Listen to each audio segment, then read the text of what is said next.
Hey guys, today's video is all about my experience in pageantry. So I decided to run for a pageant, and it's clearly all over the place, right? It's like no surprise, and I really felt called to do it. I really felt the urge to do it, and I played with the thought for about 6 months, and well, less than 6 months because the whole process has been 6 months. And so there's a lot of different organizations or systems, pageantry systems in my state. And I think it's pretty much like that for every state. And so I did my research, and I guess I got sold on one system. So I decided to go with that system. I did not hire a coach. I felt very compelled in my spirit to just do things for myself, to self-teach myself everything that there is to know about pageantry. So I did spend money. I didn't spend anything compared to what other women spend, but I did spend some money as far as like my paperwork goes, because there is paperwork that you have to turn in for the pageant. And I spent money on just like critiquing some things. The actual process of the pageant was amazing. It really helps you develop how you present yourself to your community. It also helps you learn etiquette and polish up some skills that you may be suffering with, or skills that you don't have. Or for me, it was more of a polishing thing. And for some people, it may be really learning the technique, learning how to walk, learning how to speak, learning how to show confidence, and how you say, what you say, how you do it, things like that. For me, I had a lot of those foundational skills. It was just more of the polishing. So I really enjoyed the process. So my recommendation to you is that anybody can learn something from the world of pageantry. The actual pageant itself, the actual performance was absolutely amazing. I think the highlight for me was to be able to see my children's faces, my husband, my family, my friends screaming, cheering me on, so proud of me, giving me their blessing, supporting me.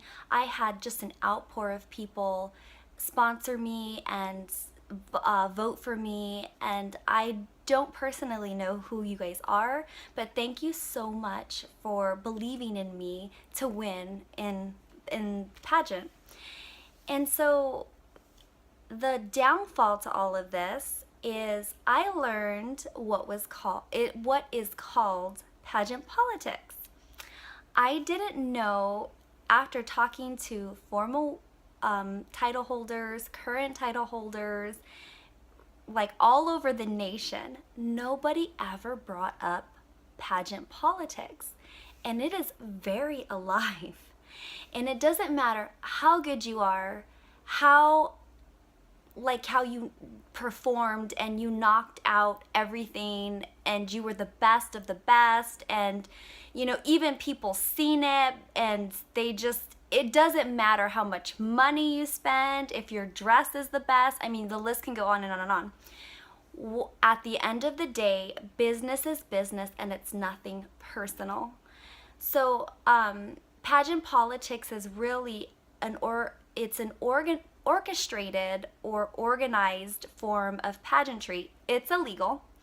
You are not supposed to have a heavy hand in the outcome of the pageant results.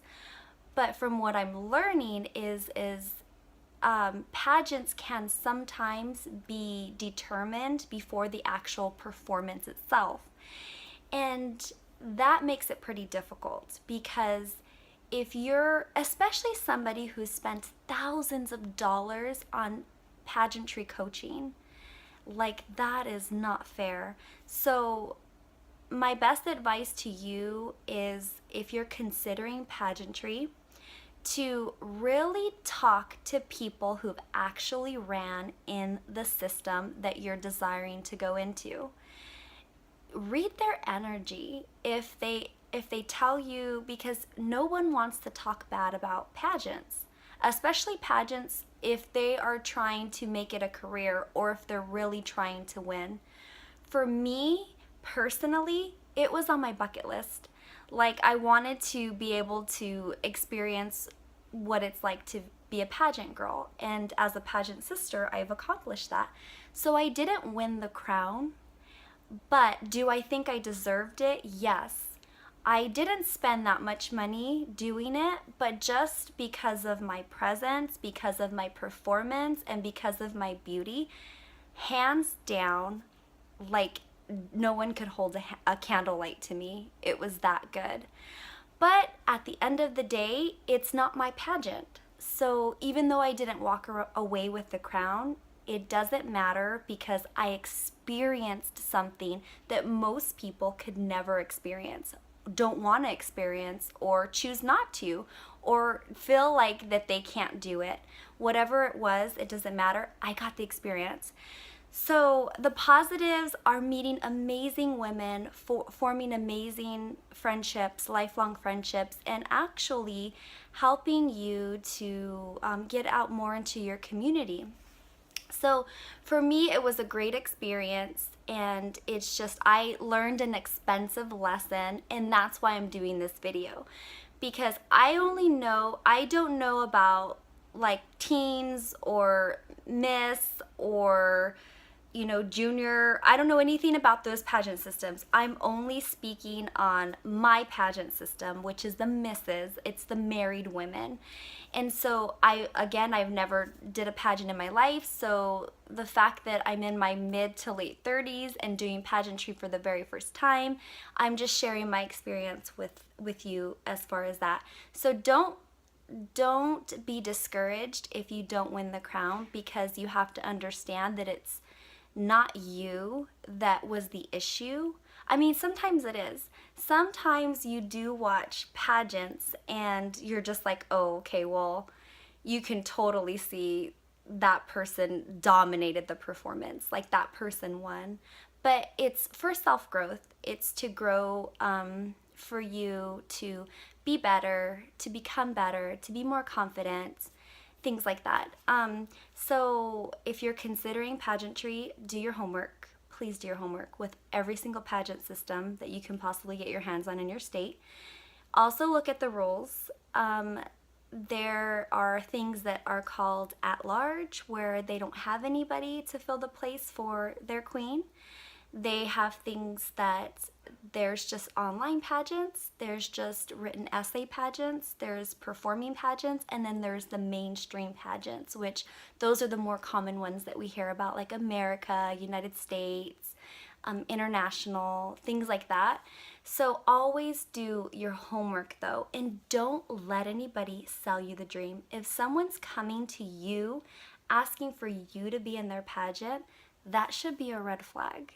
Because if it wasn't placed in your heart to want to compete, then no one should ever have to talk you into that.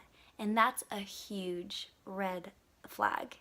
If someone's talking you into it, it's because it's probably organized and they have what they have and they think that they can do better. So they're trying to orchestrate all their little minions into little places so that they can put on a production. So be aware of those things. And again, it's like bittersweet because you have the positive of it and then you have the negative side of it. So I hope that if you are considering pageantry, or if you had no idea and then I've actually been able to shed light on the subject, then I've done my job. And this is why I do these videos, because I love talking truth to people. I love telling people things that they don't know. I love sharing insight. And if you have any questions about pageantry, about dresses, about makeup, about hair, about walking, about paperwork, anything at all, please reach out to me. I'm here for you guys. I would love to share everything that I know with you guys, because I love you guys, I support you guys, and I really want my community, which is my world, to be the very best. Even if it's just a corner of my world, I want it to be the very best. So I love you guys. Have a beautiful, blessed day, and I will see you next video.